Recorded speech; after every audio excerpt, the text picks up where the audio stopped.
ny filazantsika ny fahatsaran'Andriamanitra fijoroana vavolombelona toy ny ataontsika rehefa miandony feonam-piaina tsy makamamy miaintsolona dia ho faty azy. Amin'ity an'ity dia hijery ny jaolina toko 7 tsika senao. Jaolina toko 7. Toko manokana ity toko ity, chapitre manokana atao anatin'ity baiboly ity. Dia tiako mihitsy anana fo manokana tsika senao hijery azy. Vavaka nataon'i Jesosy ty. Ray manontolo. Atao amin'ny toko 7 ihany no ahitantsika an'izay vavaka nataon'i Jesosy zay. Tena zava-dehibe faratapony izany hoe vavaka nataon'i Jesosy. Indraindray tsika rehefa manonona an'ilay vavaka nampianarin'ny tompo. Amin'ny fomba fiteny amin'ny teny anglisy ary moa tsy vavaka nampianarin'ny tompo ny fiantsonana iny fa efa tsara ny antsika teny malagasy. Amin'ny teny anglisy iny vavaka nampianarin'ny tompo iny hoe vavakin'ny tompo. Lord's Prayer hozy izy amin'ny fiteny azy. Izay tsy marina mihitsy. Tsy afaka mivavaka n'iny vavakiny ny Jesosy raha Jesosy. Satria Jesosy tsy afaka hiteny hoe amin'Andriamanitra hoe mamelany elokay. Satria Jesosy tsy manana eloka na inana iny. Fa ity vavaka ity zany tena nosoratan'ny Jaolina tamin'ny tsindrimandry ny fanamasina ho fantatritsika ny any anatin'ny fon'ny Jesosy. Ary azonao tsaina moa zany hoe Jesosy zany no mivavaka. Ary misy vavaka ho atsika ao.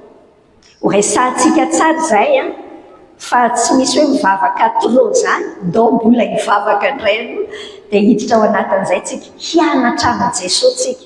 Ao anatin'ity Jaolina toko 7 ity, hianatra an'izany, hianatra ny toepony, satria le vavaka nataon'ity mampiseho tsara ny toepony, mampiseho tsara le fomba fivavanya, eo ihany zay fa le toepony sy ilay tian'Andriamanitra atao amintsika, aseho an'io tenin'Andriamanitra io. Dao mbola hivavaka. Andriamanitra eto anatrehana eto izahay tonga indray. Ianao tsy leo anay izany mihitsy. Isaky ny miantso anao Andriamanitra rainay amin'ny anaran'i Jesosy zay dia manongila tsofina mihitsy ianao. Te hiainonay. Tompo te handinika n'ity Jaolina toko 7 ity izahay. Efa henonay misy teny ara-moa averinay isaky ny mamaky baiboly zay dia tononay foana. Manamasinanay amin'ny fahamarinana. Moa atao n'ity Jaolina toko 7 ity zany. Andriamanitra,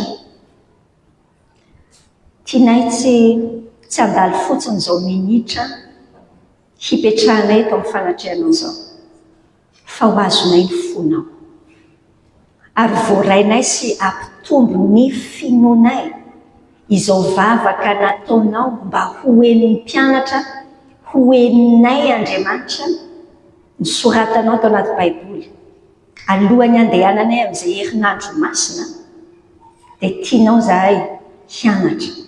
Jesosy, sokafo ny vavadi-tsainay, fenoa ny fanahinao zahay, omeo ny fanahin'ilay fahendrena sy fanambarana, esprit de révélation. Omeo anay zay, ahitanay anao Jesosy, ny fonao tena tianay, ahitanay an'Andriamanitra iray, ahitanay ny firaisanao Andriamanitra telo zay iray ao anatin'izany, dia ho azonay tsara midikany hoe kristianina koa zahay. Andriamanitra miasa feno manazavahanay fa miainanao zay ny anaran'i Jesosy. Amen.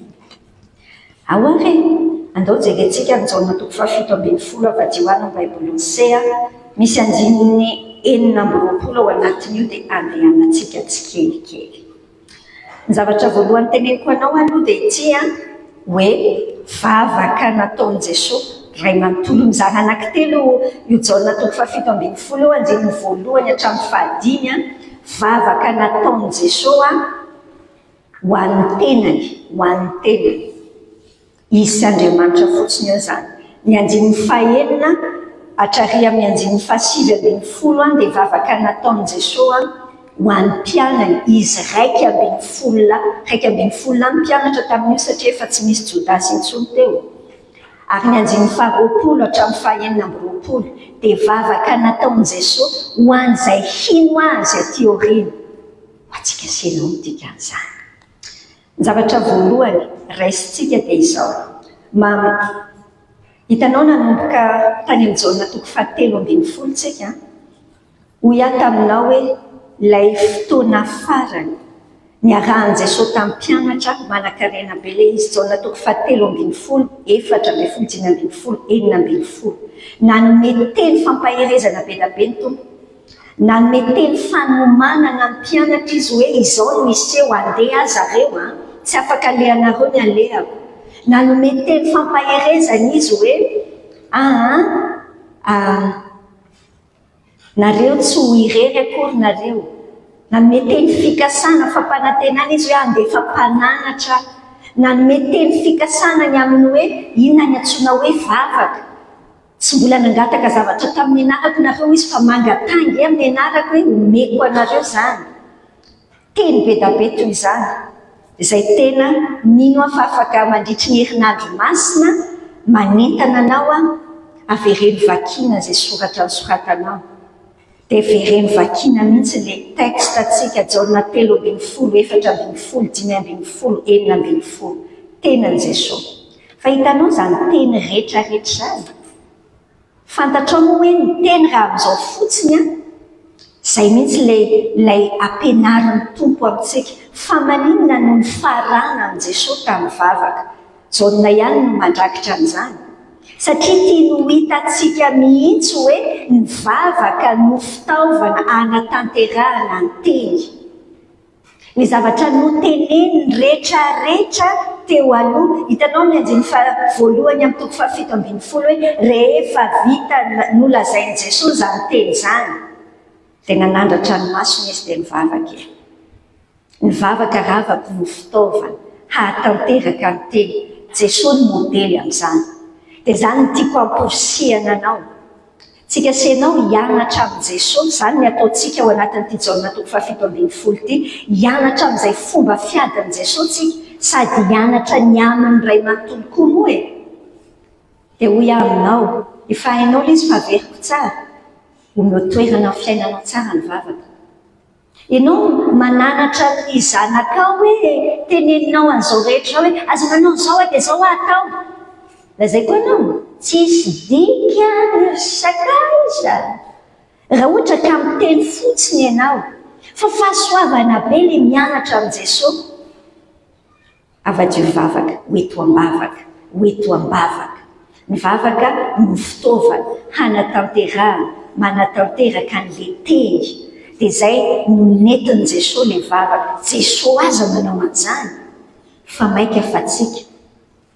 Ndraindraitsika senao mijanona fotsiny amin'ny hoe engany tsy ho avy ny orana.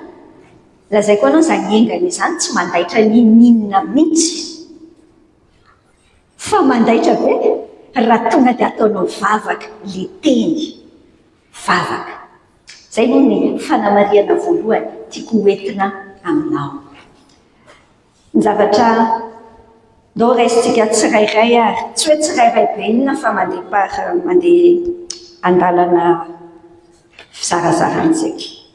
Izao ny voasoratra eo amin'ny anjiny voalohany amin'ny Jaona toko 7:20. Rehefa nolazain'i Jesosy zany teny zany, ilay teny rehetra tamin'ilay tokony teneniko taminao teo zany, dia nanandratra ny masony ho any amin'ny lanitra izy ka nanao hoe ray tonga ny fotoana mankalazany zanakao mba hankalazany zanaka anao. Inona zavatra hitantsika ao anatin'izany? Misy fotoana ny tompo any amin'ny Jaona toko 2, Jaona toko 2:4, toko 7:4, sy ny 8, toko 9:20. Inona daholo izany teneniko anao zany? Any amin'ny toko 9 zao ny akaiky ny masoko eto dia vakiko aminao. Izao ny teny any amin'ny toko 9 20 manao hoe aiza izy teo? Izany teny izany nolazain'i Jesosy teo akaiky ny fandatsahan-drakitra raha nampianatra teo an-kianjan'ny tekolo izy, ary tsy nisy olona nisambotra azy satria tsy mbola tonga ny fotoana. Izay foana ny tenen'ny tompo amin'ny jaona toko faharoa andinin'ny fahaefatra, jaona toko fahafito andinin'ny fahavalo sy ny andinin'ny fahatelopolo, jaona toko fahavalo andinin'ny faharoapolo. Tsy mbola tonga ny fotoana. Ny tompo ny zavatra rehetra amin'ny fiainany mandeha amin'ny agenda mazava, tsy agenda ny tenany io fa agenda n'Andriamanitra. Mandeha amin'ny fotoanany tsara. Nanomboka tany amin'ny toko faharoa ambin'ny folo izy no niteny hoe tonga ny fotoana. Any amin'ny toko faharoa ambin'ny folo andinin'ny fahatelo amby roapolo izy milaza hoe Jesosy namaly azy hoe tonga ny fotoana ankalazana ny zanak'olona.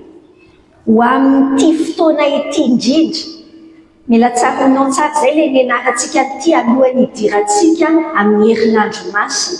Iriko mihitsy andao hiara hivavaka ho amin'izany tsika mba tsy ho toy ny Pasika isan-taona ny Pasikanao, fa heninao any anatinao any nataon'i Jesosy. Ho amin'izao fotoana izao mihitsy hoe ny tompony izay ilay hoe tonga ny fotoanany. Ho amin'ilay fotoanany fijaliana, ino mihitsy no fotoana ahatongavan'ny tompo, ino ilay antony ahatongavan'ny tompo. Tany amin'ilay toko fahafito ambin'ny folo teo jerenao ilay tenin'ny tompo ange milaza hoe nanandratra ny masina izy dia niteny tamin'Andriamanitra, izay ilay position an'i Jesosy. Izany aloha samy manana ny position afaka ianarantsika koa zany, fa mahafinaritra koa ny mahita hoe tsy hoe position ana hoe io zany ny tompo fa dia hiatrika azo fijaliana izy dia reraka be mihitsy izy matio tsy tsotra zany, fa miandrandra ny lanitra izy feno fanantenana tsara. Fa nasarotra be ary ny iainany Andriamanitra, manao ny sitrapon'Andriamanitra izy, Andriamanitra ray. Dia hoy izy tamin'Andriamanitra hoe tonga ny fotoana mankalaza ny zanakao mba hankalaza ny zanakanao. Raha miainao an'ilay tenitsika hoe mankalaza ny zanakao, mankalaza ny zanakao, le tompontsika tsy hoe mangataka izy hoe ho ankalazaina fotsiny izy. Raha saintsika amin'izao hoe tsika ve angataka amin'ny tompo hoe ankalazao a Jesosy, ankalazao a Jesosy, mbola resantsika iny rehefa avy eo, fa jereo anie le tenan'ny tompo hoe mba ankalaza ny zanaka anao. Ho ia taminao hoe mianatra amin'ny Jesosy tsika. Ny fanontaniana, misy fanontaniana apetraka aminao be da be amin'ity zavatra ity. Ny fanontaniana apetrakatsika amin'ny tenantsika tsirairay avy dia izao: rehefa mivavaka ve tsika dia ny ankalazantsika n'Andriamanitra ve no antony toy ny bavakantsika? Inona ny ianao izao ny sujet de prière anao? Inona ny ianao ny toy ny bavakao? Fa maninona no iny? Neny Jesosy ny antony ivavahana dia hoy izy hoe mba ankalazany zanaka anao. Ohatr'izany koa ve ny antsika senao? Mba ankalazanao an'Andriamanitra. Izany ve ny antony anaovana trano aloha e? Satria izany teny hoe tabavaka fa aboatra trano e. Eny ary. Eny ny antony anamboarana trano. Sao dia mba ilay tapany voalohany fotsiny, fa tsika senao nge tsy mahazo mivavaka an'io tapany voalohany io fotsiny hoe mba ankalazana antsika. Amin'izay hitany be sy ny maro hoe mahay manao trano be nareo sa hoe manam-bola kosa nareo moa ny ankalazako an'Andriamanitra ve no antony tombavako rehetra. Fa izay mivavaka avalian'Andriamanitra. Manohy tsika ny saina. Hitanao nanomboka teo amin'ny hazo fijaliana ny fisandrata amin'i Jesosy. Rehefa miteny Jesosy hoe ankalazao mankalaza hoy Jesosy tahaka ny mankalaza mba ankalazany zanakanao, mankalazany zanakao mba ankalazany zanakanao. Efa eo ambavany andeha amin'ny hazo fijaliana Jesosy tamin'ity. Le hoe mankalazany zanakao, hoe Jesosy ankalazainy tsy hoe fotsiny hoe rehefa hitsangana maty izy, fa nanomboka tamin'izy teo amin'ny hazo fijaliana no nanomboka namirapiratra ny voninahitran'Andriamanitra. Manomboka eo no hisandrata ny zanaka. Jerenao ny fomba fitenin'i Jesosy hatrany ny hazo fijaliana any amin'ny andinin'ny fahafito amby roapolo hatramin'ny fahatelo amby telopolo amby toko faharoa ambin'ny folo. Nampianaran'i Jesosy amin'ny mpianany teo aloha teo. Izao tsara ilay tenin'ny tompo hoe ankehitriny mangororo ny fanahy, ahoana no lazaiko rahay ho vonjeo aho afaka amin'ity oro ity. mieritreritra le azo fijaliana iaretana izany nefa hoy izy zao mihitsy ny aviko amin'ity oro ity raha io mankalazany anaranao. Dia avy eo miteny izy hoe nisy feo avy tany an-danitra nilaza hoe fa nankalaza azy ary mbola mikalaza azy indray. Dia Jesosy namana ny vahoaka tamin'ny fotoana io, ny vahoaka niteny hoe ay misy kotroka be zany satria Andriamanitra niteny tao anaty rahona tao. Dia hoy Jesosy namaly eo amin'ny 17, tsy noho izany nahatongavan'izany feo izany fa noho nareo. Dia amin'ny 2:13 izy miteny hoe raha sandratra hiala amin'ny tany ary izao izy raha sandratra hiala amin'ny tany dia taonany olona rehetra natona. Izany no nolazainy hanambarany ilay fahafatesana efa hiaretana. Inona ny resantsika any amin'ny toko 7:10 koa 9:1-7:30 dia miresaka Jesosy hoe zao ilay teneny tamin'ny mpianatra tamin'io hoe ankehitriny dia efa ankalazaina ny zanak'olona ary Andriamanitra no ankalazaina eo aminy. Ary Andriamanitra kosa ankalaza azy amin'ny tenany, eny ankalaza azy miaraka amin'izay izy. Inona ny tianambara? Ny tianambara ravako dia ity. Ao anatin'ny azo fijalian'i Jesosy. Jesosy rehefa mieritreritra an'izay hoe Andriamanitra ankalaza azy hanandratra azy dia nanomboka teo amin'ilay azo fijaliana. Ny olona mieritreritra an'izany azo fijaliana izany hoe enatra be zany, resin'ny tompo re olona. Re olona tsy resin'ny tompo amin'ny heriny an'io zao tsika senao anao zoma masina. Sao mieritreritra ianao hoe midikany hoe nomboana tamin'ny azo fijaliana ny tompo hoe resy, tsy resy izy. Fa teo mihitsy nanomboka ny fanandratan'Andriamanitra azy. Enonao tsara ny tenenan'ny Paoly apôstôly an'izany resaka azo fijaliana izany. Fa ho an'ny olona tsy mino izany dia faharesena, fahatanana. Korinthiana 1:2 ary amin'ny 9:20 fa niteniny amin'ny azo fijaliana hoy Paoly dia fahatanana amin'izay ho very, fa herin'Andriamanitra kosa ho amintsika izay ho vonjena. Any amin'ny 9:17-20 amin'ny Korinthiana 1:1 io dia zao ny tenan'ny tompo hoe fa izahay kosa hoy Paoly mitory an'i Kristy voaomby tamin'ny azo fijaliana dia fatafotoinana amin'ny jiosy ary fahatanana amin'ny jentilisa, fa amin'izay voaantso kosa na jiosy na jentilisa dia Kristy izay herin'Andriamanitra sy fahendren'Andriamanitra.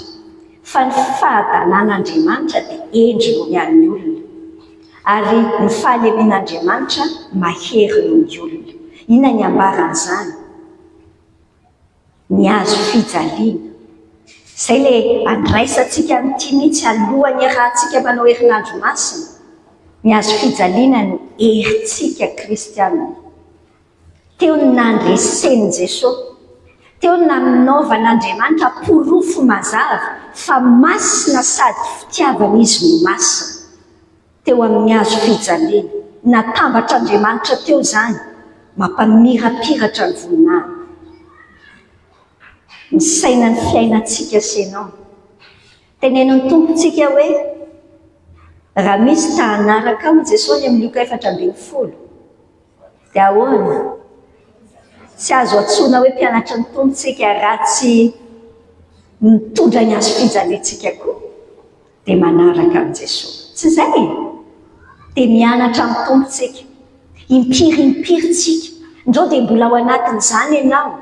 Mieritreritra ny azo fijaliana eo amin'ny fiainanao satria samy manana ny azy. Dia te-tsoka matanjaka ianao, te ohatrany hoe menatra izany ianao, mitondra azo fijaliana. Fahasoavana beka.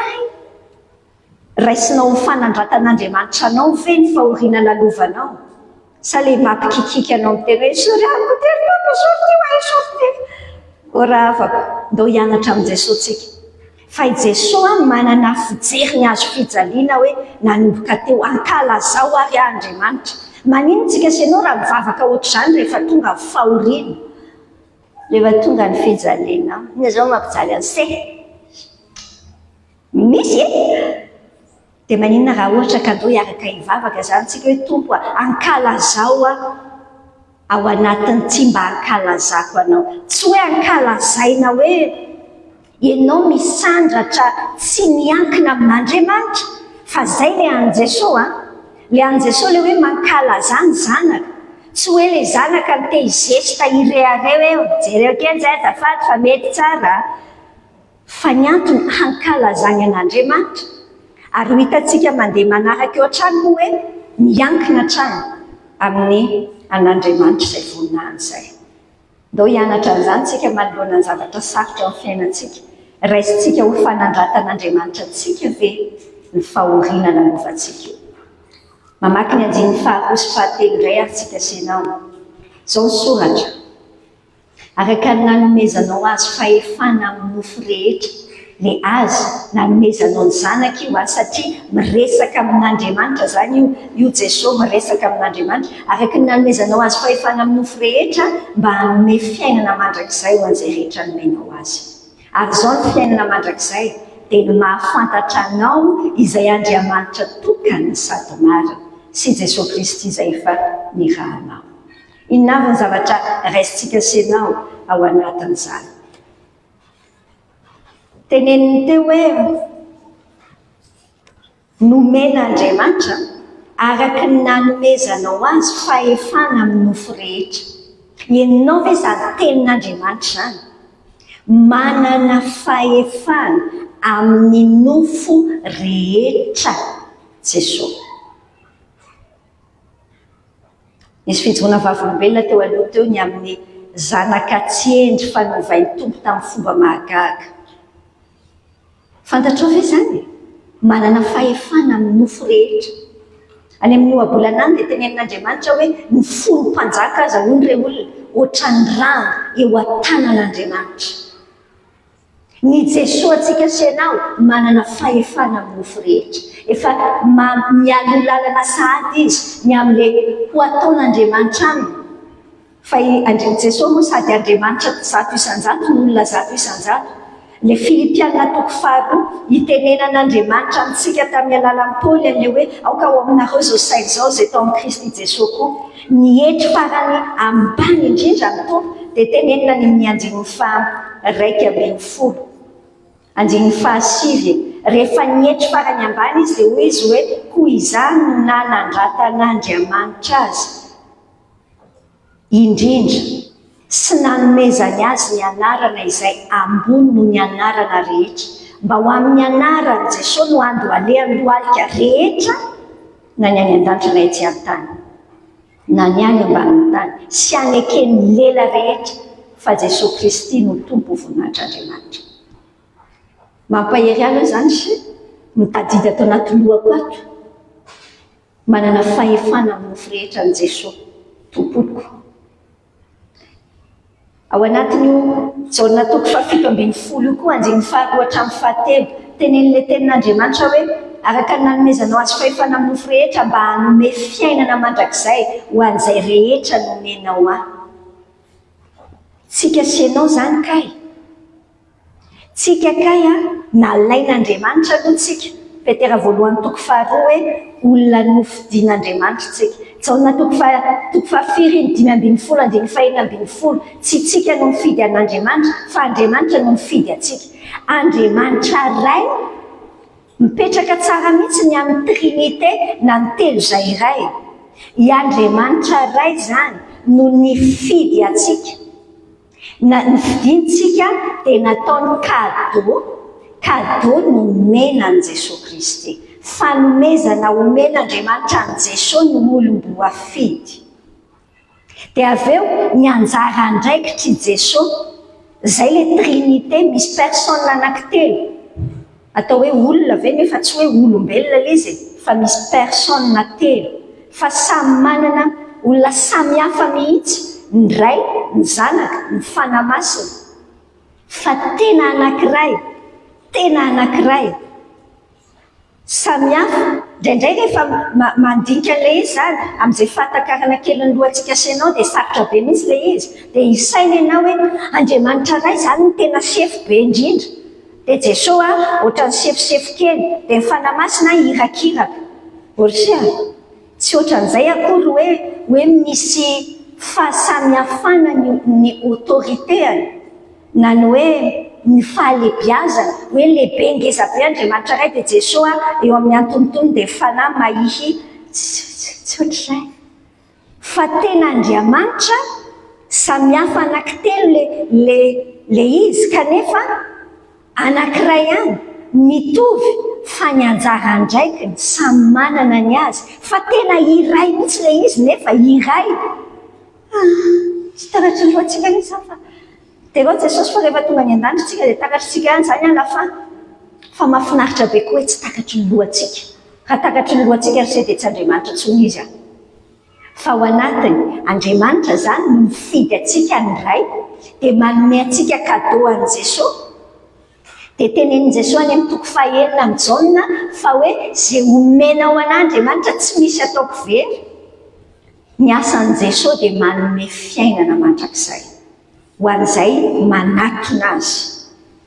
Ianao zany raha mieritreritra hoe manatona an'Andriamanitra fotsiny, izay no mahadiso tanteraka mihitsy raha ohatra ka Jehova fotsiny nieritreretinao hoe diso daholo lalabe ngerisely taria atosy taria misy olona mitory teny le fiangonana tsy fantatro loatra fa tena miteny mihitsy hoe tena diso mihitsy ho fivavahantsika se rehefa hoe mivavaka amin'i Jesosy amin'inona tsy fantatro daholo le fomba ilazany azy tao fa le mivavaka amin'i Jehova ihany zay ihany no izy orsel tena à côté de la plaque comme izy ny fiteniny teny frantsay azy diso paika mihitsy tsika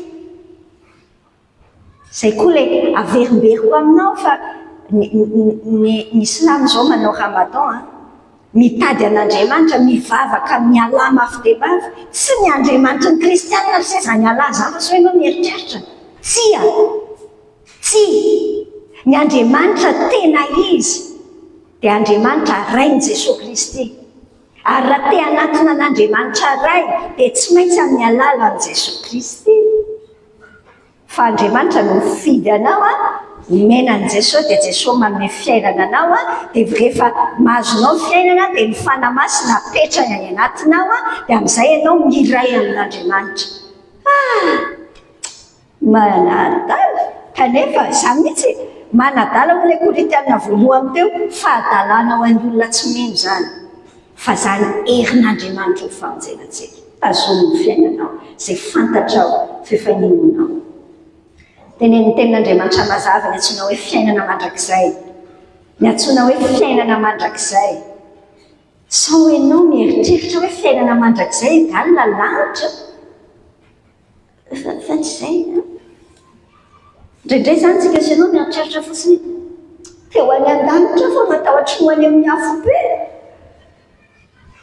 so dia matahotra ho any amin'ny afo be any no mahatonga anao tia kristianina raha miteny ny tenin'Andriamanitra izay manana ny zanaka no manana fiainana mandrakizay midika an'ilay fiainana mandrakizay aza eritreretinao hoe lanitra fotsiny dia volamena ny lalana ny tsara be mihitsy iny iriny satria koa apokalypsy zany avadiny hira fa tsy zay angeny important amin'ilay fiainana mandrakizay tsy hoe fiainana tsisy problema sao dia zany ny définition anao amin'ny antsoina hoe fiainana mandrakizay taraiky eo ianao ny antsoina hoe fiainana mandrakizay rava dia fifandraisana velona sy mitombo amin'Andriamanitra ray sy Jesosy Kristy zany amin'ny alalan'ny fanamasina zay fifandraisana velona hoy Jesosy hoe ny fiainana mandrakizay dia ny mahafantatra an'Andriamanitra le mahafantatra tsy mahafantatra teoria ao anaty lohanao ao fa ho tsara ny Joba 22:21 Joba 2:21 mifankazara amin'ny tsy toa ianao dia hiadana zay fifandraisana zay andao midina indray tsika sy ianao manohy anjiny faefatra sy fahadimy zao tsika mbola ao anatin'ny vavaky Jesosy manokana amin'Andriamanitra te zaho Jesosy anjiny faefatra efa nankalaza anao tety ambonin'ny tany vitako ny asa nomenao atao enonao tsara zany tenany tompo zany ary ankehitriny indray io mankalaza amin'ny tenanao dia amin'ny voninahitra ny arahako nanana taminao fony tsy mbola ary izao tontolo izao ny fiangonana Mormon zany Mormon zany Hitanao le misy fiangonana tsara tarehy be da be zao eto Antananarivo, tsy haiko hatrany amin'ny faritra any. Ary misy soratra le fiangonana hoe fiangonan'i Jesosy Kristy, ny olo-masiny maninona farany. Fa lazaiko anao fa tsisy idiran'i Jesosy Kristy zany le fiangonana. Ny Mormon dia mino hoe zany Jesosy zany dia noforonina. Vokatra tahaka ny hoe olona tsara be any, avy eo lasa Jesosy, lasa masina. Hitanao io tenin'Andriamanitra midiny tapany farany amin'ny andininy fahadimy io. Ny tenin'ny Tompo mangataka amin'Andriamanitra iray. Omeo ao izy le voninahitra niarahako nanana taminao fony tsy mbola ary izao fotoana izao. Nanomboka Genesis toko voalohany efa tany zany Andriamanitra Jesosy, tsy hoe nisy namorona izy, tsy hoe ahoana, fa Andriamanitra ray manontolo mihitsy, Andriamanitra. Tsisy fiandohana sady tsisy fiafarana, zany ny dikany hoe izao no alfa sy omega. Mila haitsika tsara ny tenin'Andriamanitra, fa be da be loatra ny fampianarany diso ankehitriny. Ao anatin'io tenin'Andriamanitra io inona ny ianarantsika amin'ny Tompo, fa mianatra amin'ny Tompo isika. Nankalazana an'Andriamanitra avokoa ny fiainan'i Jesosy tetỳ ambonin'ny tany. Be da be ny verset mbola afaka anohanantsika an'izany. Nankalazana an'Andriamanitra avokoa, fantatsika fa zéro fahotana zany Jesosy zany. Zéro fieritreretana ny tena, tsy mieritreritra ny tenany izy. Olona zato isan-jato ny Tompo, fa tsy nanao ninonina mihitsy izy hoe izy mibe saina dia andebanao an'izao angamba maka pause kely amin'le mission Andriamanitra ray, pause kely. Tsisy pause kely mihitsy ny 3 taona ny ainany. Fa ny azy izay hitan'Andriamanitra ray ataony ny ataony, zany ny voalaza. Ny sitrapony ray ny any ny azy ny ataony. Tsotra be ny fanontaniana. Ary ianao ankalazana an'Andriamanitra avokoa. Zany ny antsoina hoe mpanaradian'i Kristy ravako. Mianatra amin'ny Kristy tsika. Hitantsika taratra ao anatin'io teny io, izaho efa nankalaza anao tetỳ ambonin'ny tany. Afaka mba hampitinana ny fiainantsika sy ve zany nanokatantsika nandray amin'i Jesosy. Sa mbola miteny any Tompo ihany tsika, Jesosy, za mba olona ihany fa aleo aloha mba ty mba pause kely io Tompo, mba manao izay tiako vetivety fotsiny. Ny fihevitry ny nofontsika fahafatesana ao ny Romana toko 5:1. Tsekenao vitanao ny nampanaovin'Andriamanitra azy. Teneniny tsara zany. Dia manontany antsika ihany koa tsika, ary nampanaovin'Andriamanitra anao. Sa mba fantatrao mihitsy akory ve azy aloha hoe inona tsara ny ataonao eto ambonin'ny tany eto. Tao anatin'ny telo volana voalohany tamin'ity taona ity izay tsika indroa teto amin'ny feonam-piaina no nandray ny resaka hoe fa maninona eto ambonin'ny tany tsika.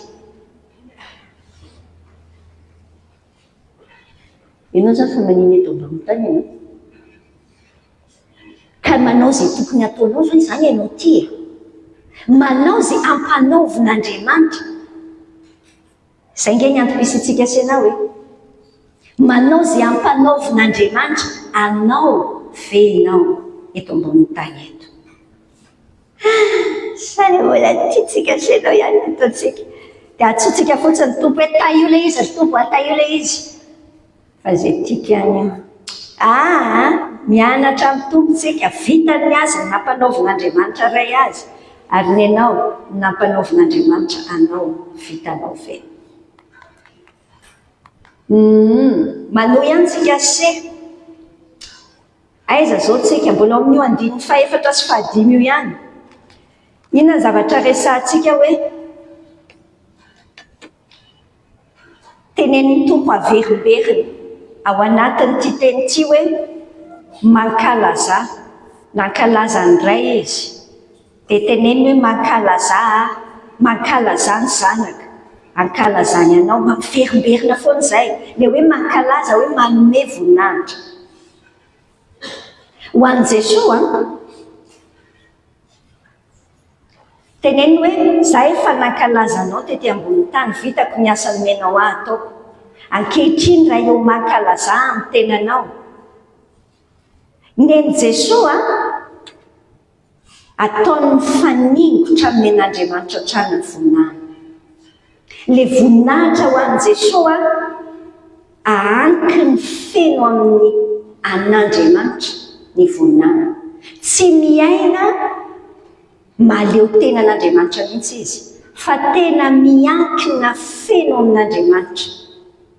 Hitanao ny voninahitry ny olombelona. Ny voninahitry ny olombelona tsy hitanao amin'ireny fomba fiaina ireny ve rehefa ohatrany hoe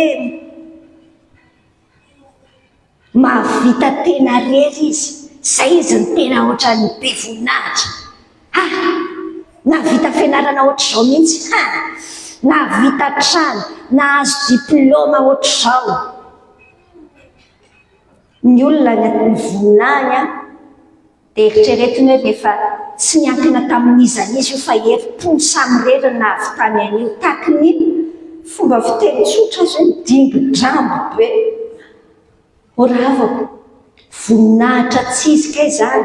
Fake hozy izy ny fiteny vazaha azy. Fosika.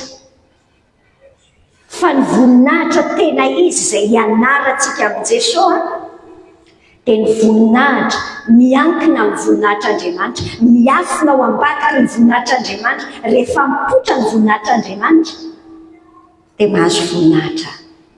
Izay ny tian'Andriamanitra andehanantsika sy ianao ihany koa. Hitanao ny amin'ny Isaia 42:9, 42:9-40.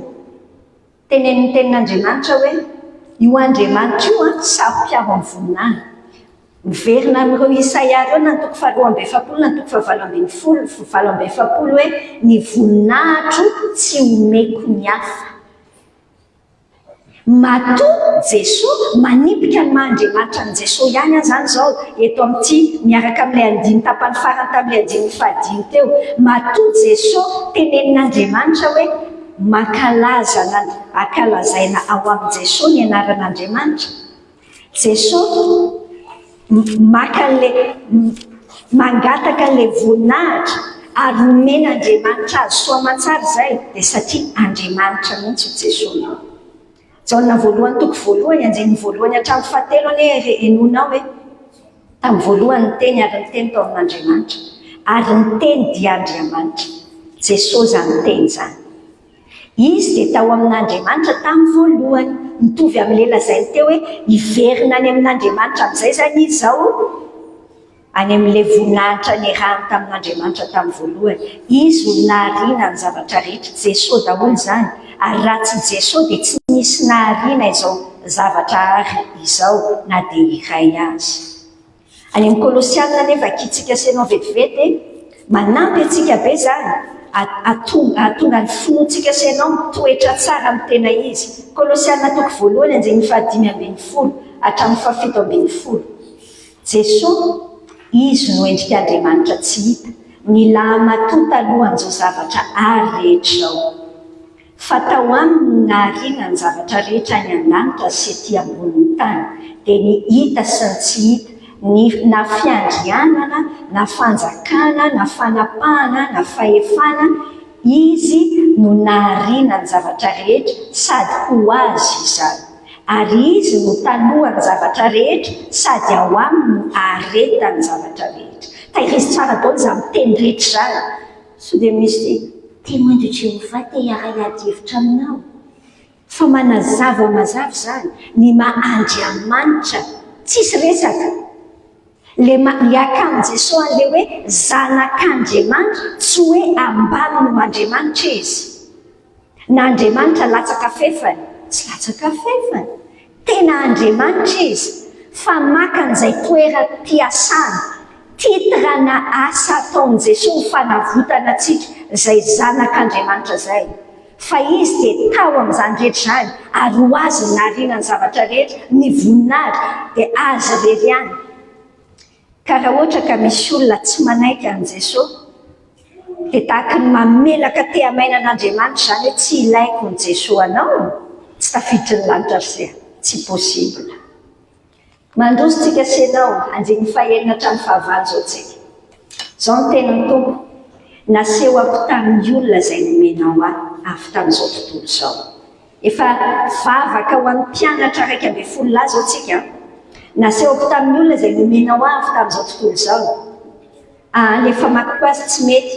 Naseho ako tamin'ny olona izay nomenao avy tamin'izao tontolo zao ny anaranao. Anao ireny ka nomenao ary notandremana ny teninao. Fantany ankehitriny fa avy taminao izay rehetra efa nomenao fa ny teny izay nomenao dia nomeko azy kosa ary noraisy ka fantany marina tokoa fa avy taminao aho ary mino izy fa ianao no naniraka. Ina ny zavatra raisintsika senao amin'izany. Hoy ny tompo hoe nasehoko tamin'ny olona izay nomenao avy tamin'izao tontolo zao. Le mpianatra avy tamin'izao tontolo zao zany, ilay cadeau nomen'Andriamanitra amin'ny Jesosy, dia naseho an'i Jesosy tamin'izy ireo ny anaran'Andriamanitra. Nampiseho ny anaran'Andriamanitra tamin'ny mpianatra. Rehefa miteny hoe ny anarana, aza mieritreritra fotsiny ianao hoe ohatran'ny hoe ny anaranao dia hoe naseho ny anaran'ny Tina. Tsy ohatrany tsy dia misy dikany be zany. Tsy hoe anarana fotsiny, raha vao miteny an'io tenin'Andriamanitra manambara ny maha izy azy.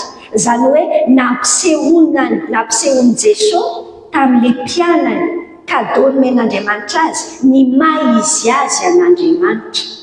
Ny fahatsarana, ny fahamasinana, ny fahamelan-kelokany, ny maha izy azy an'Andriamanitra, ny fahasoavany. Nampiseho ny anaran'Andriamanitra tamin'ny fiainana, tamin'ny mpianany Jesosy. Fanontaniana indray ho antsika senao fa izay ilay asantsika androany, mianatra amin'ny Jesosy. Mba ny anaran'izy ary sy tena aseho an'si amin'ny fiainany setia. Sa ataony sy an'ilay hoe ataoko malala ny anarako mihitsy izy. Hoe ampome mihitsy gasy rehefa tezitra izay. Gaga neny amin'ny tontolo fanahy rehetra eny hoe inona ary ty fanga zany ny mission anao ampiseho ny anaranao.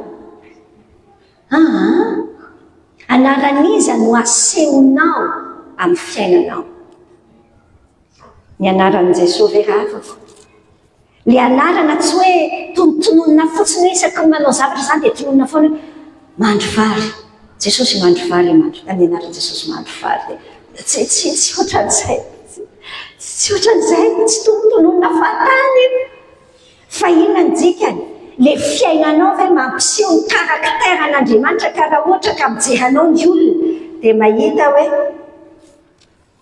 hoaiza ny Andriamanitra ary be fitiavana ary Andriamanitra tsara fo Korintiana faharoa itsika senao ny toko 7 anjeny 7.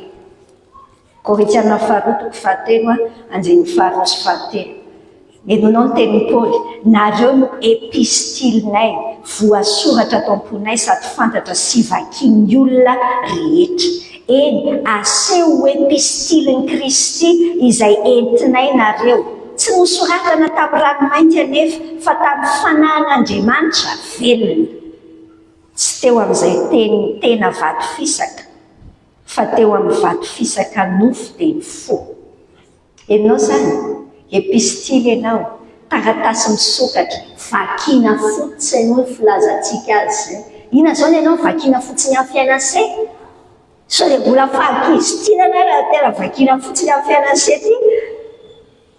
Dia ianao ve zany mety mieritreritra hoe Jesosy kizitombelona? Tsy possible.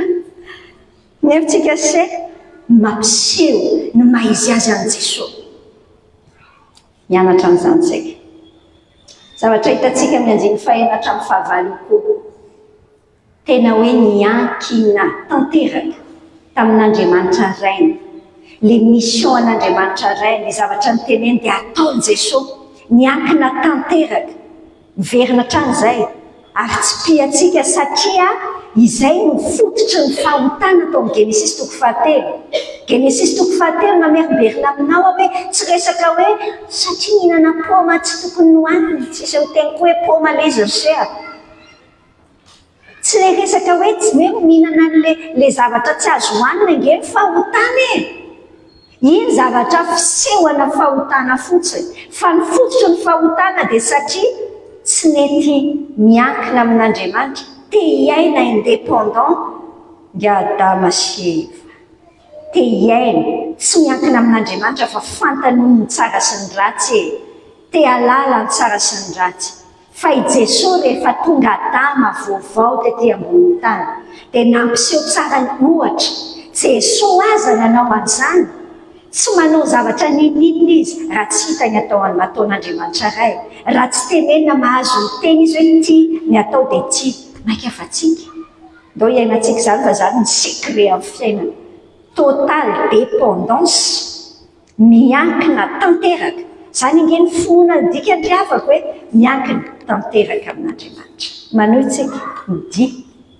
andiny fahasivy sy fahafolo zao tsika zao ny soratra za mangataka ho azy ho an'le mpianatra raiky ambiny folo lany tenenin' Jesosy tamin'ity tsy mangataka ho an'izao tontolo zao enonao tsara le teniny za ho izy mangataka ho an'ireo mpianatra ireo tsy mangataka ho an'izao tontolo zao fa ho an'izay nomenao satria anao izy ary zay ay rehetra dia anao ary zay anao dia ay ary efa kalazaina eo aminy aho inandray ny anarantsika amin'izany indimy fahasivy sy fahafolo zany hoy tsara le tenan'ny tompo hoe za mangataka ho azy nefa tsy hoe nefa tsy mangataka ho an'izao tontolo zao tsy hoe tsy manisy lanja n'izao tontolo zao tompo tsy izay tsy izay lay ao anatiny raha miteny izy hoe tsy mangataka ho an'izao tontolo zao fa fantatsika tsara ny tenin'ny tompo hoe ny antony nandefasana an' Jesosy satria te hamonjy an'izao tontolo zao Andriamanitra te hamonjy an'izao tontolo zao miverimberiny zany tenin'Andriamanitra zany dia tsy hoe akory hoe tsy mivaky loha amin'izao tontolo zao Jesosy dia tsy mivavaka ho azy fa mila azonao tsara fa ny fomba atratraran'i Jesosy an'le zao tontolo zao ange dia amin'ny alalan'ireo mpianatra ireo dia i Jesosy zany rehefa mivavaka izy mazava tsara spesifika mazava tsara ny fomba fiadiny mivavaka atratrarako an'ire dia ato amin'ny ady rehefa ny mpianatra tafajoro tsara mizara ny fahazavan'i Jesosy dia azo izao tontolo zao ireo dia tsy mivavaka ho an'ilay zao tontolo zao ny tompo fantatrao moa ty Jaona toko fahafito ambin'ny folo ity no mahatena sarobidy an'ity ity ny ahitantsika hoe inona ny mission an' Jesosy zao tsika sy enao miteny zao fantatrao moa fa ny ataon'i Jesosy niakatra tany an-danitra dia tsy hoe miteny fotsiny hoe vita le izy ry Andriamanitra ray dia anao biara amin'izay loha rehefa mba vita famonjenan'le olona fantatrao moa hoe andro aman'alina io Jesosy io zao dia mivavaka ho atsika mivavaka ary nanoratra nyty Jaona fito ambin'ny folo ty Andriamanitra tamin'ny fanahy masina nampiteneniny an'i Jaona nampanoratiny an'i Jaona ahafataranao hoe inona ny tolom-bavaka ataon'i Jesosy ho anao ho atsika fa Jesosy mivavaka ho atsika misy paikady mazava ve ny vavaka sera afaka ndao anahaka an'i Jesosy ndray tsika se misy paikady mazava ve sady ataonao général amin'ny ankapobeny fotsiny Jesosy ta io le anina ta io ninona ahoana le mangatany mihitsy amin'ny tompo ny tompo eto mivavaka ho amin'ny mpianatra izy satria fantany hoe amin'ny alalan'izay no atratrarana andreo zao tontolo zao ko hitantsika eo anaty andiny fahasivy sy fahafolo io koa ny tena mpianatra ny tompo ary amin'ilay tapany farany amin'ny andiny fahafolo izay ao izy andiny fahafolo vakiko zay arehetra dia anao ary zay anao dia ary efa ankalazaina eo aminy aho ankalazaina eo amin'le mpianatra Jesosy fantaniana tsotra hoe mampisaina antsika senao ankalazaina eo amin'ny fiainanao ve io Jesosy io miverimberina hatrany zany zavatra zany tia ny tompo mihitsy tsika sianao handinika alohany hijiratsika. Ny alada ny sampandrofy indray dia alatsinainy masina talata masina dia avy eo dia hoe Joyeuse Pâques. Tovy daholo ihany zany, tsy efa firy taona zay nanao an'izany foana. Fa ahoana ny ampiavaka azy ankalazainao ny fiainanao ve Jesosy? Zany nahatongavan'i Jesosy mba tonga ny fiainanao mankalaza azy. Ankalazaina eo amin'ny fiainanao ve io Jesosy io. Manohy tsika senao andiny faraika be folo sy roa ambin'ny folo zao tsika. Tsy eto amin'izao tontolo zao intsony ary tsy ho eto amin'izao tontolo zao intsony hoe Jesosy eto, fa izy ireo no eto amin'izao tontolo zao. Ary izao makany aminao. Fantatritsika tsara hoe tapabolana, firy andro tao aorianan'io zany, presque eo amin'ny 1 tsy 10 ka.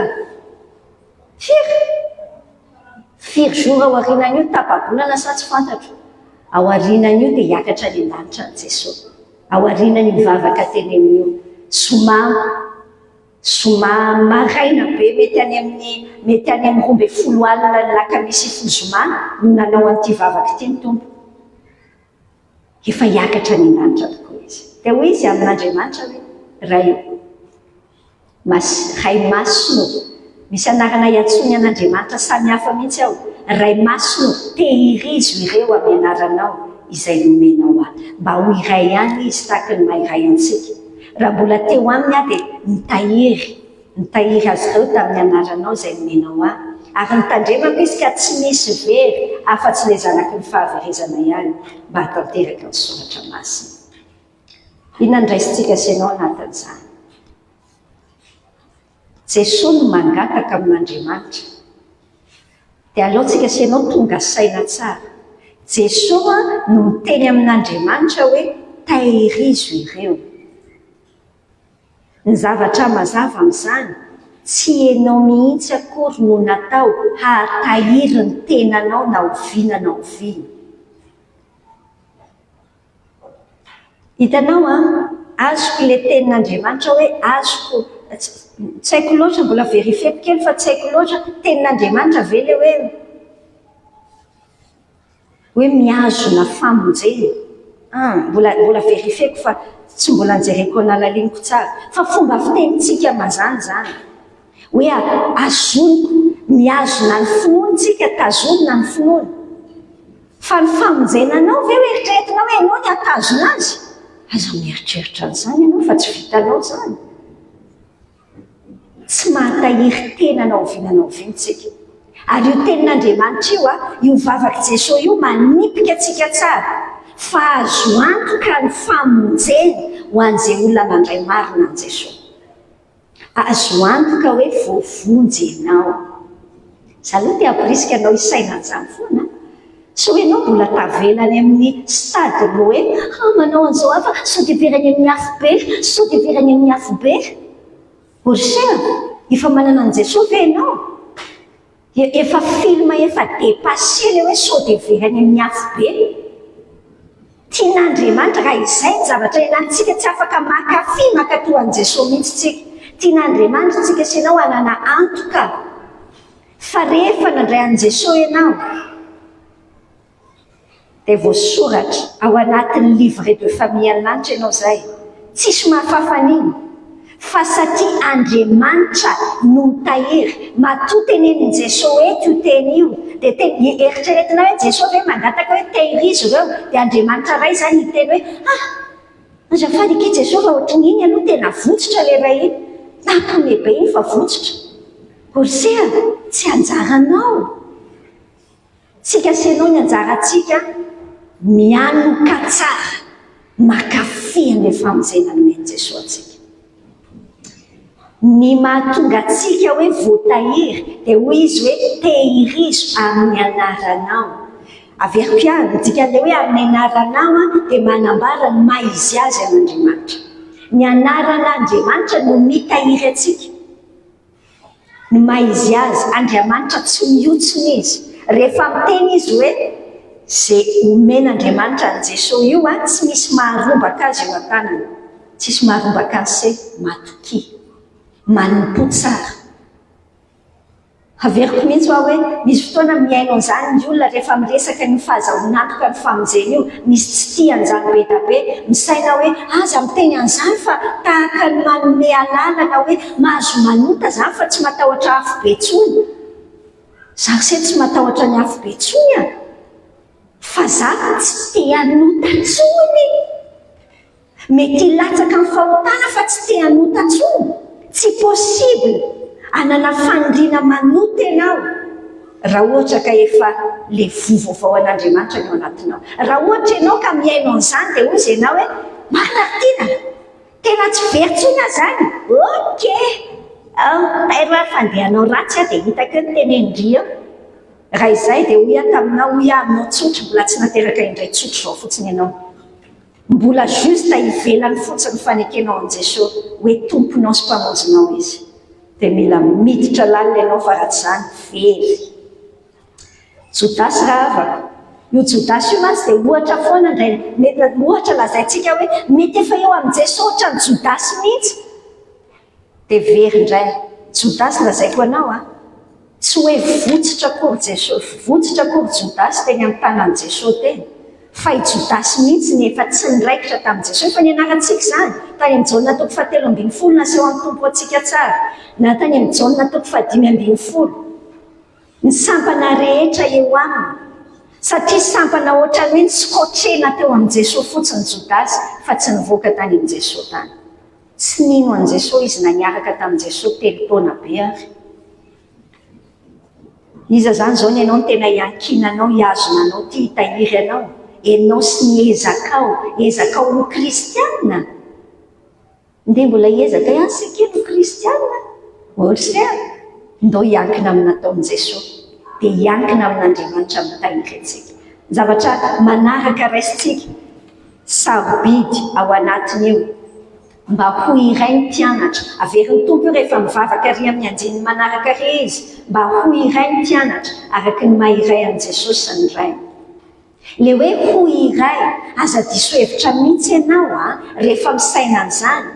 Amin'ny teny frantsay izy tsy hoe uniforme. Uniforme zany ohatran'ireny olona manao tablier reny, dia mitovy daholo zany zao le mpianatry ny MH fa manao tablier belge misy azo fijaliana ny tratra vy. Fa tsy ohatran'izay ny dikany hoe mba ho iray, uni ny dikany, miray fo, miray fanahy, miray tanjona, fa tsy hoe ampitoviana ka rehefa tsy mitovy amin'ny ianao ny sain'ilay anankiray dia ataonao hoe tiany Jesosy tony fa tsy mety miray fo amiko. So dia le eritreretinao hoe miray fo égal na mitovy saina aminao copie conforme, fa tsy izany ny dikany sia.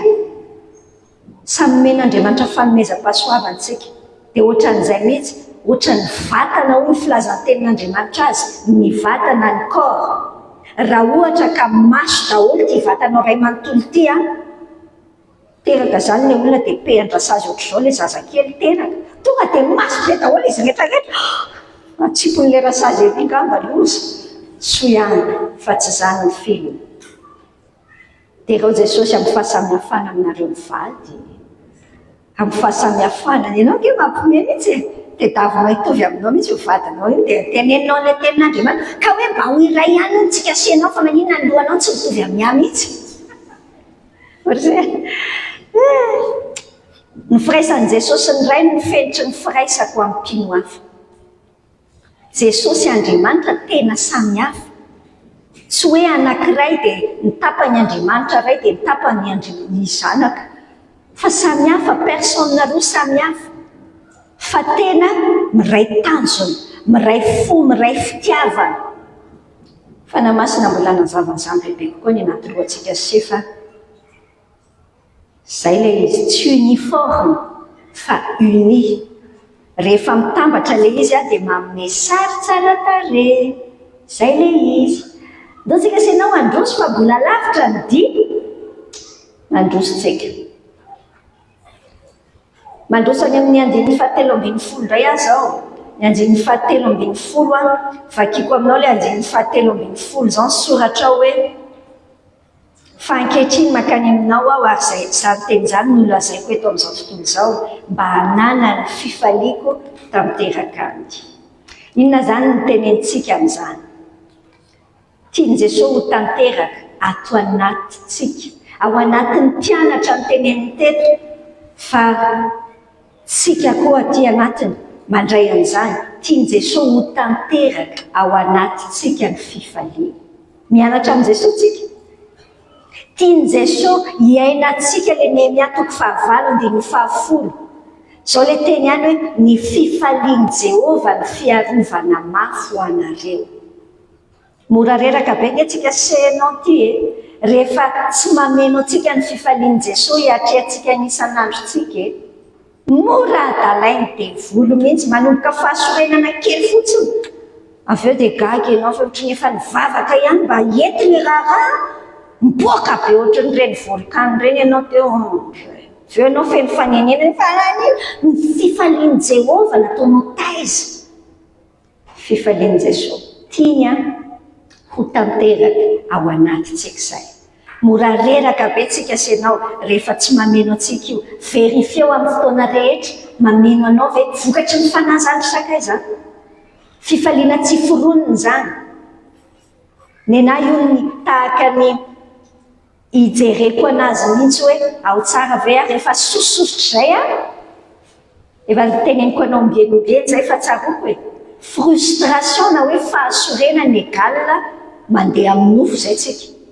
Raha vao tsika zay tsy manana fifaliana aty anatintsika aty dia ndana anao akeo amin'ny tompo hoe taiza raha problema ary tompo nandeha tamin'ny nofo zay fa tsy nandeha tamin'ny fanahy. Fa raha vao mandeha amin'ny fanahy tsika fifaliana be foana na mampimebe ary le circonstance le tranga mipotra amin'ny fiainana.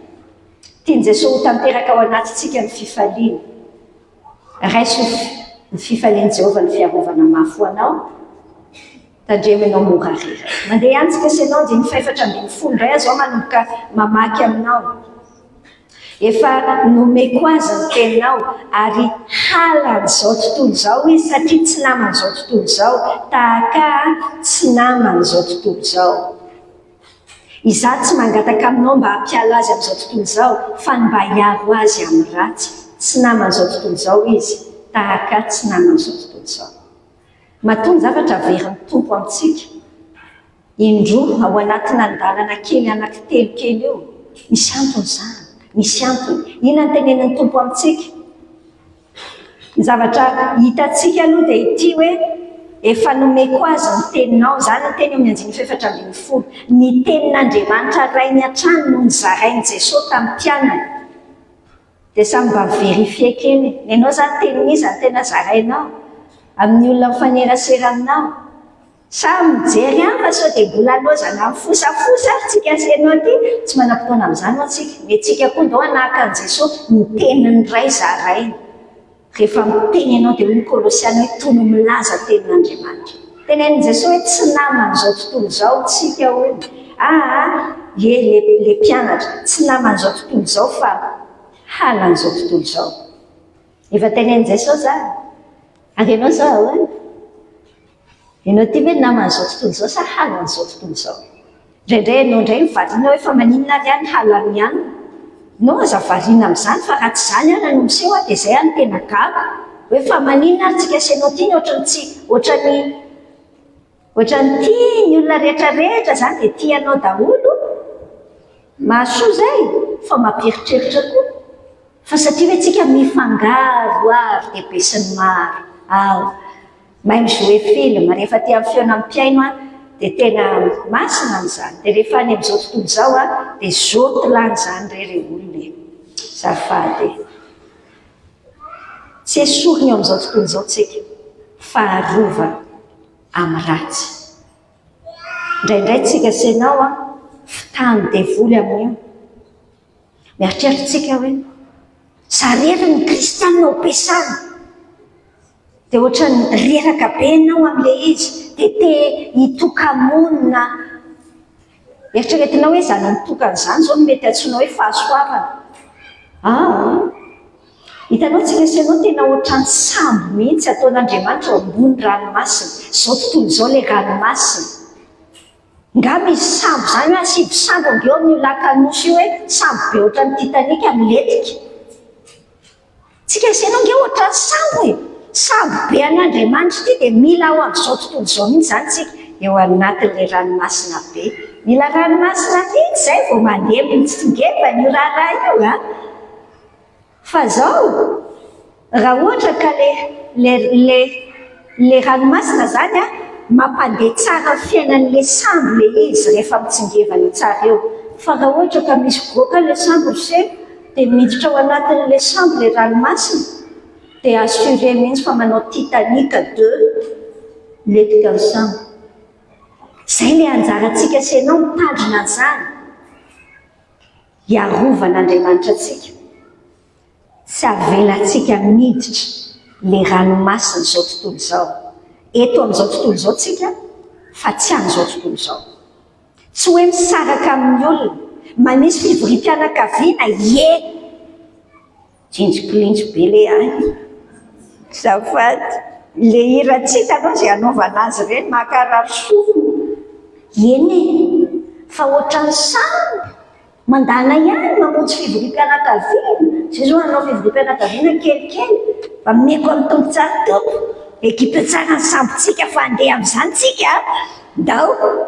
Fa tsy hoe ianao zany rehefa lasa kristianina dia tsy ataonao ny tsy manao tsy mifandraindray amin'ilay olona tsony mihitsy. Aiza ny ahatonga an'ireny ahita fahazavana sy fa ndao. Fa eo ianao no mitandrina tsara. Tsy hoe akory hoe andehanao famadihana ry zareo any Ambohimandroso a. Dia hoe andeha hoany ianao fa hoe kristina hoe hoentina hono ny sambo. Zany safidinao tsara le zavatra. Fa eo ianao zany mahita tsara hoe miditra atao anatin'ny sambo ve zany ranomasina zany sa za no mitady hitokona be eo amin'ny lakanosy dia miletika ho azy ihany ny sambo se. Toytsika seny dia ny fafito-ambin'ny-folo. Zao ilay tenin'Andriamanitra efa heninao foana. Manamasina azy amin'ny fahamarinana ny teninao ny fahamarinana. Tahaka ny nanondranao ao amin'izao tontolo izao no mba nanirako azy kosa ho amin'izao tontolo izao. Ho an'ireto no anamasinako ny tenako mba hamasina ny fahamarinana. Anamasina ny fahamarinanao azy. Andiny fafito-ambin'ny-folo hatramin'ny fahasivy-ambin'ny-folo zany. Inona ny zavatra ianarantsika senao amin'izany? Nidikany hoe masina ravako a. Satria zay zany zao ny tolombavak'i Jesosy tehirizina ontsika arovana amin'ilay ratsy ontsika dia avy eo amasina. Nidikany hoe masina voatokana zany. Nidikany hoe masina voatokana ho amin'ny fahafampon'Andriamanitra, hanome satisfaction ho an'ny fahafampon'Andriamanitra. Voatokana ho amin'izany tsika. Ary ho ampiasainy amin'izay itiavany azy. Nidikany hoe masina dia hoe voatokana ho an'ny fahafampon'Andriamanitra sy mba ho ampiasainy.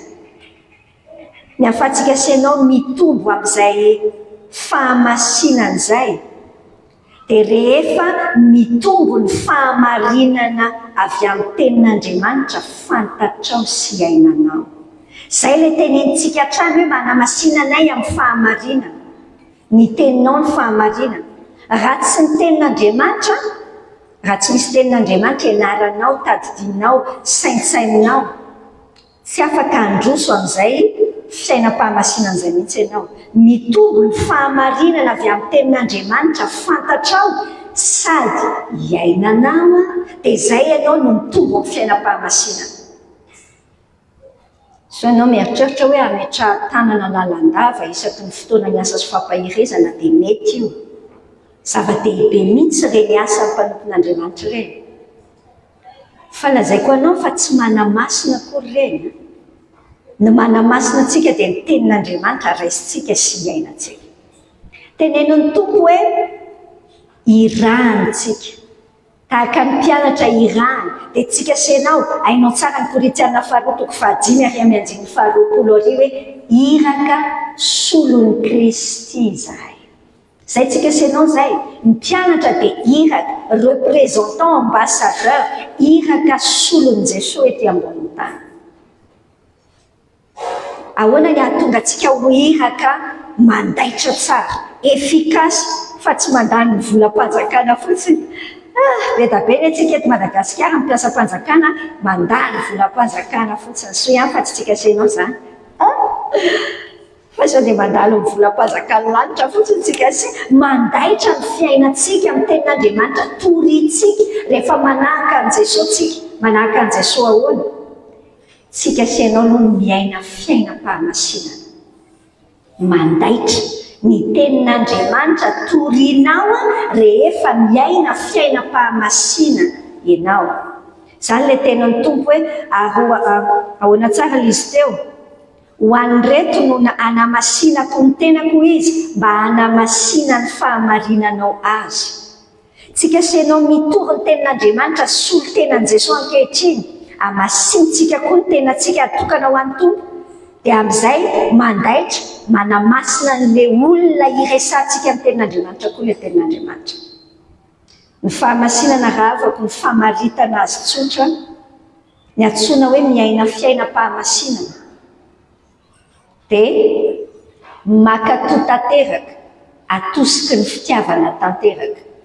Obéissance parfaite, une obéissance sans, tsy haiko zany fa nefaso amin'izao fotsiny. Obéissance parfaite, vokatry ny amour parfait, fankatoavana tanteraka, vokatry ny atosiky ny fitiavana tanteraka.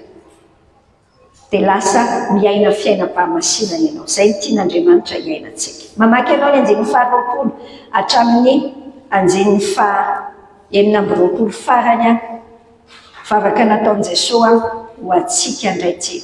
Nefa hoy izy tsy ho an'ireto ihany no angatahako fa ho an'izay mino ahy ihany koa, ho an'izay mino ahy koa no ny teniny, mba ho iray ihany izy rehetra tahaka anao ray atoandro, ary izao koa aminao, mba ho ao amintsika koa izy, mba hinony zao tontolo izao fa ianao naniraka, ary nomeko azy ny voninahitra izay nomenao ahy, mba ho iray izy tahaka ny maha-iray antsika.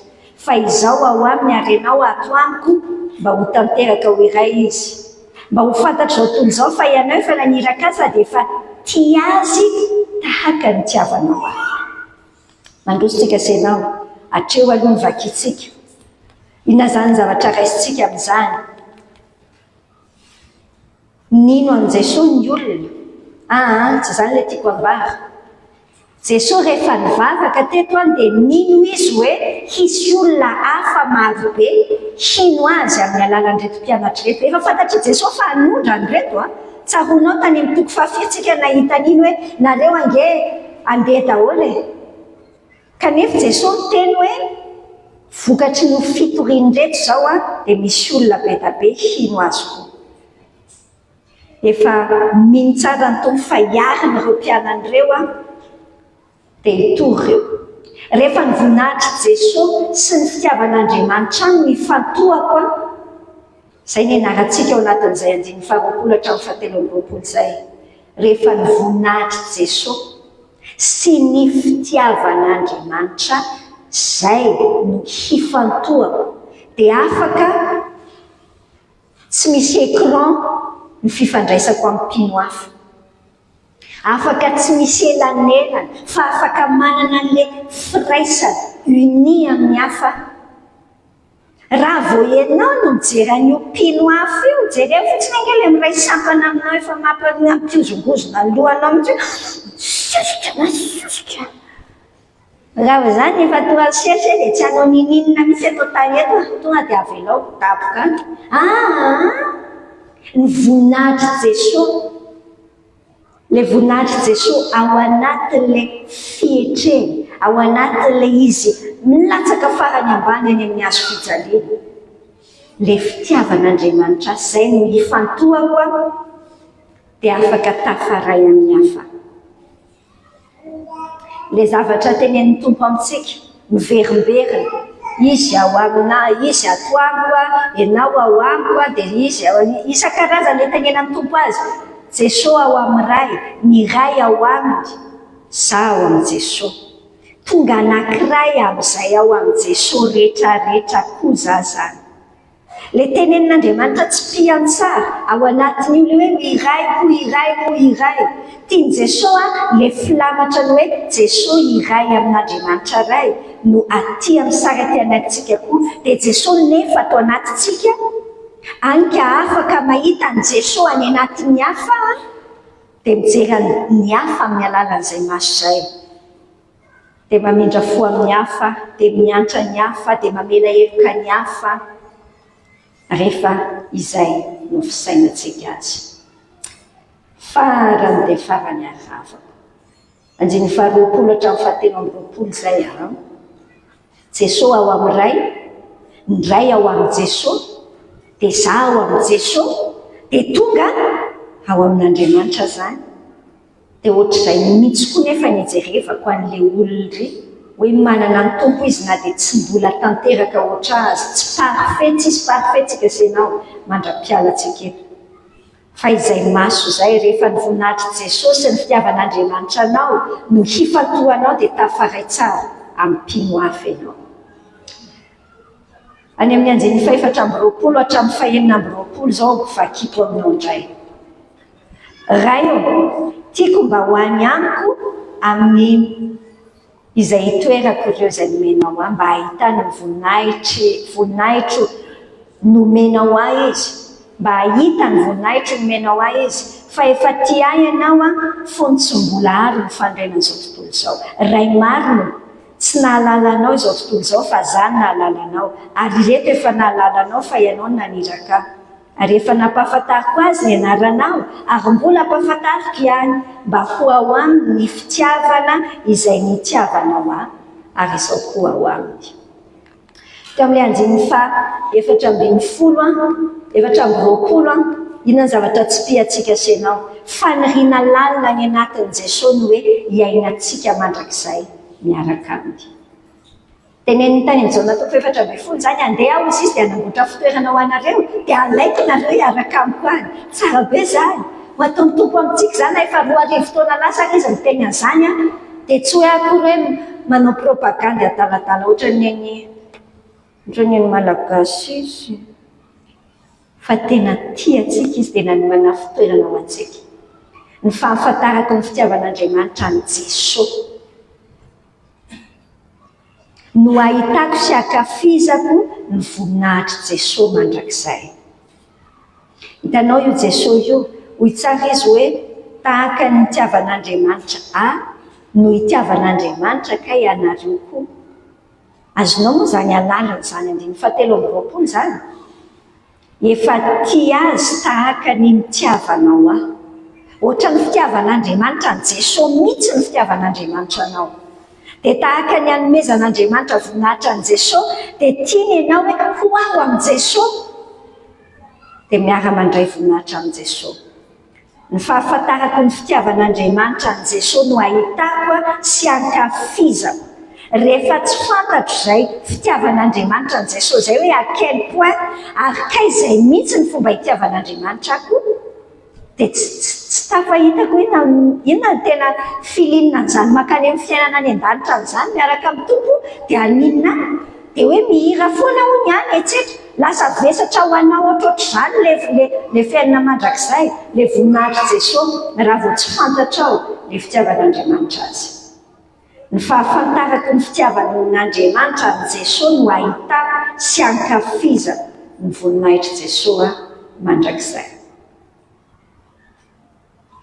ianao ty ve hiaraka amin'ny tompo any nanomana toerana izy fa miankina aminao hoe andeha ianao ty sa tsy andeha ho any efa lalany makany ianao ty sa hoe mbola tsy ao ary farany dia farandravako ao anatin'ity raharaha ty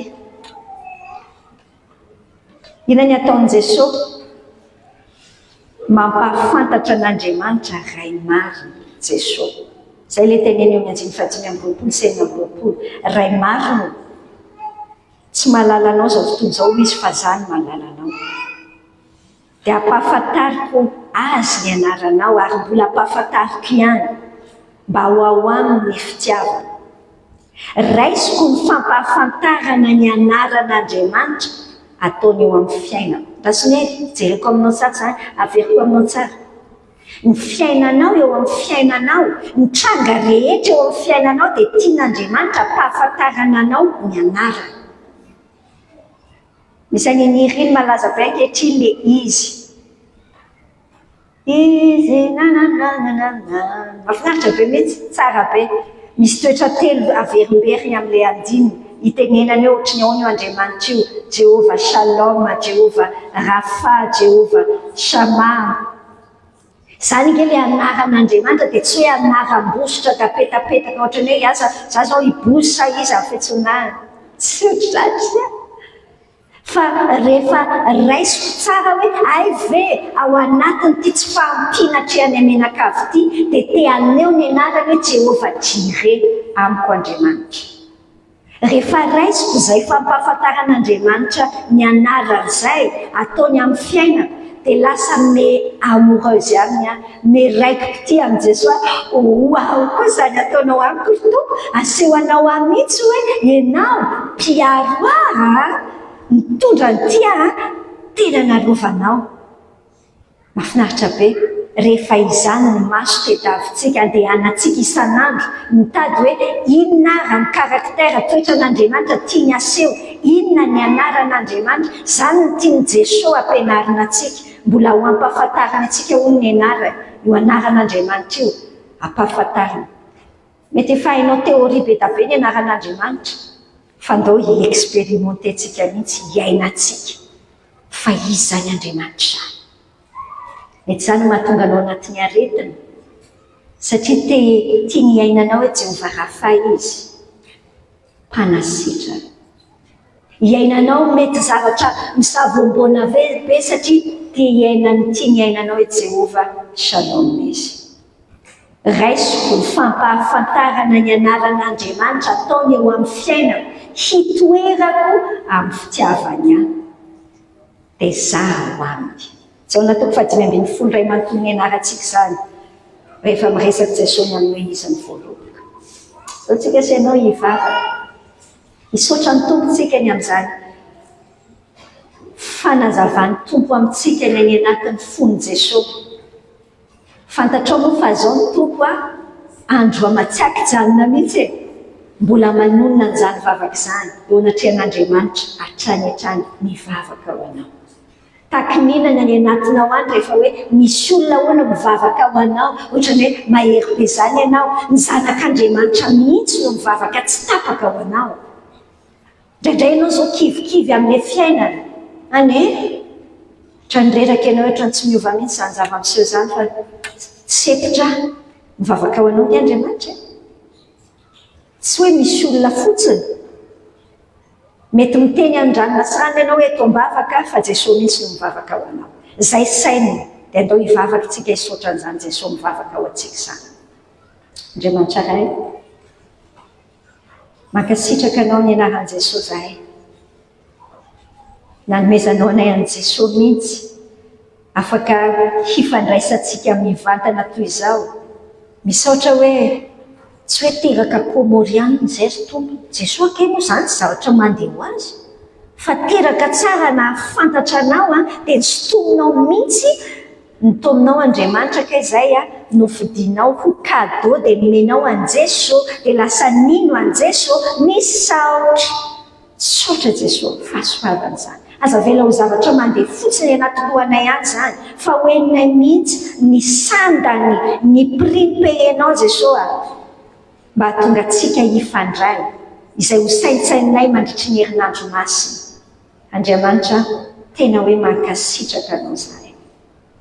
Misaotra fa mbola mivavaka ho anay hatrany Jesosy io. Raha niteny tamin'ny Petera izy hoe ny devoly efa mikororoka anao fa za mivavaka ho anao mba tsy ho foana ny fononao. Evenao mivavaka ho anay hatrany. Mifona aminao zay tompo, fa misy fotoana zahay miezaka mitahiry ny tenanay, miezaka manao kristianina. Ka izay afaka miankina feno aminao. Andriamanitra sokafo ny masonay, tena hoe ankafy an'ilay miaraka aminao. Manana antoka fa rehefa manana anao zay dia tsy verany amin'ny afo be, fa afaka mitobo amin'ny fiainam-pahamasina, mankatoky tanteraka, obéissance parfait, satria tena tianao zahay. maheno ny fitiavanao anay. Jesosy tanterahony anatinay rehetrarehetra zany. Misaotra miaro anay amin'ny ratsy, misaotra mitahiry anay, misaotra manamasina anay Andriamanitra. Dia tohizo ny asanao ty anatinay. Andeha zay, tsy iona indray zay raha tsy afaka tapabolana, Tompo a, eo apoditry ny azo fijalianao eo. Ho tsaronay tsara ny dikan'izany azo fijalianao zany. Dia eo zay, miombona trano. Misaotra Jesosy. Misaotra fa mitahiry anay ianao.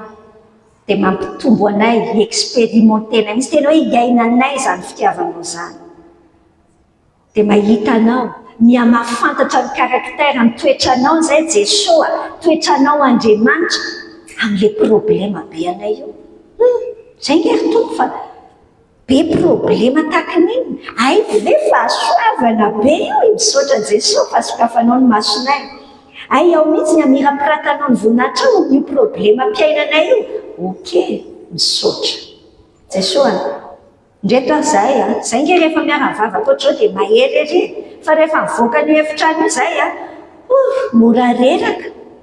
Fa irezony tsirairay, ninona tranga-piainana any, dia mitodika any amin'izay. Voninahitra ao Jesosy ny fitiavanao anay. Misaotra Tompo. Dia miditra an-tsehatra ianao mama an'izay olana tokony hovahana ary mampaharitra anay raha mbola tsy amin'ilay fotoana hamahana azy tahaka ny eritreretanay io zavatra io. Dia feno voninahitra amin'ny fiainanay rehetra. Andeha zahay fiadananao no miambina ny fosiny hevitra rehetra ao aminao. Dia falibe izay manompo anao, mankafy mankatoa anao na dia ho faty azy. Amin'ny anaran'i Jesosy. Amen. Amen. Amin'ny herinany io tsika raha tsy misy amin'ny tapabolantsika vao miaraka. Tsy hoe satria 29 mars zany fa satria zoma masina. Dia alohan'ny fety kristianina toy izay dia tsy manao feonam-piaino hatranintsika.